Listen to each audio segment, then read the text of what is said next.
হজৰত আলীৰ ই-ৰিক্সাত এগৰাকী মহিলাই এৰি থৈ গৈছিল টকা ভৰ্তি এটা বেগ।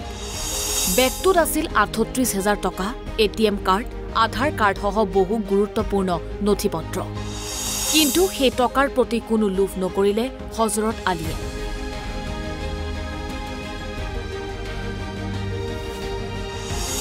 আৰক্ষীৰ সহায়ত টকাসহ সম্পূৰ্ণ নথিপত্ৰ উভতাই দিলে মহিলাগৰাকীক।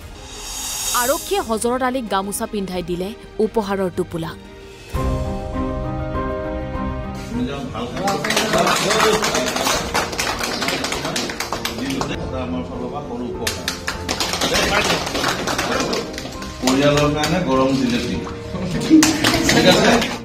সততাৰ নিদৰ্শন দাঙি ধৰা এইজন বিশ্বনাথৰ গোৱালতলীৰ টমটম চালক হজৰত আলী। ই-ৰিক্সা চলাই কোনোমতে জীৱন নিৰ্বাহ কৰি আছে হজৰতে। তাৰ মাজতেই হজৰতৰ ই-ৰিক্সাত এগৰাকী মহিলাই এৰি গৈছিল গুৰুত্বপূৰ্ণ নথিপত্ৰসহ এটা টকাৰ বেগ। পৰৱৰ্তী সময়ত আন যাত্ৰীক উঠোৱাৰ সময়ত হজৰত আলীয়ে প্ৰত্যক্ষ কৰিছিল মহিলাগৰাকীয়ে এৰি থৈ যোৱা বেগটো। এগৰাকী যাত্ৰীৰ হতুৱাই বেগটো খুলি চাই হজৰত আলীয়ে। বেগটোত বহু টকা আৰু নথিপত্ৰ দেখি হজৰত আলীয়ে কোনো লোভ নকৰি বেগটো থানালৈ লৈ যায় আৰু আৰক্ষীৰ সহায়ত নীলপুৰৰ চুমি মুণ্ডা নামৰ মহিলাগৰাকীক বেগটো চমজাই দিয়ে হজৰতে। টমটম চালক হজৰত আলীৰ এই নিদৰ্শনত আপ্লুত হৈ আৰক্ষীয়ে গামোচা পিন্ধাই সম্বৰ্ধনা জনোৱাৰ লগতে উপহাৰৰ টোপোলা প্ৰদান কৰে।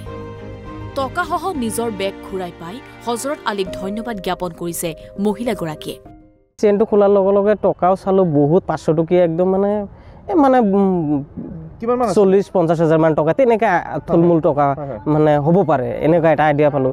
নেক্সট কৰিলোঁ সেইটো চেঞ্জ খুলিলোঁ, খুলি চাইছোঁ সেইটোত কাগজ পাতি। মই আৰু উপায় নাপায় আৰু মানে ভাবিছোঁ এইটো থানাত জমা দিয়াটোৱে ভাল হ'ব আৰু মইতো আৰু এইটো তাৰপিছত তেনেকৈ আনি মই থানাত জমা দিলোঁ। আৰু তাত আৰু কিবা কিবি ডকুমেণ্টছ পাতি আছিলে? ডকুমেণ্টছ বেংকৰ পাছবুক কিবা কিবি আছিলে, সেইবিলাক আৰু মই ইমান চোৱা নাই আৰু মানুহজনী খুলিছে, মই জাষ্ট চাইছোঁ।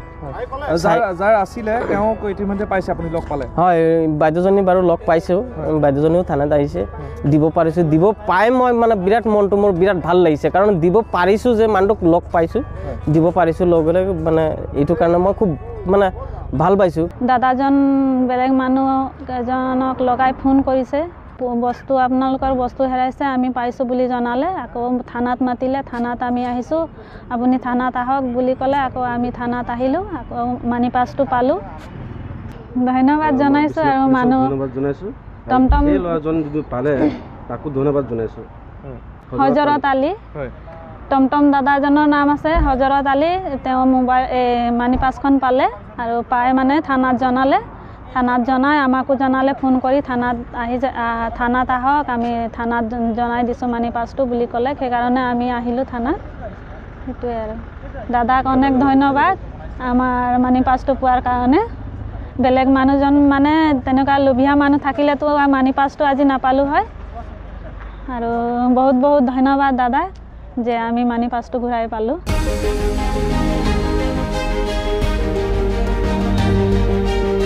বিশ্বনাথৰ পৰা ত্ৰিবেণী বৰা, অসম লাইভ 24।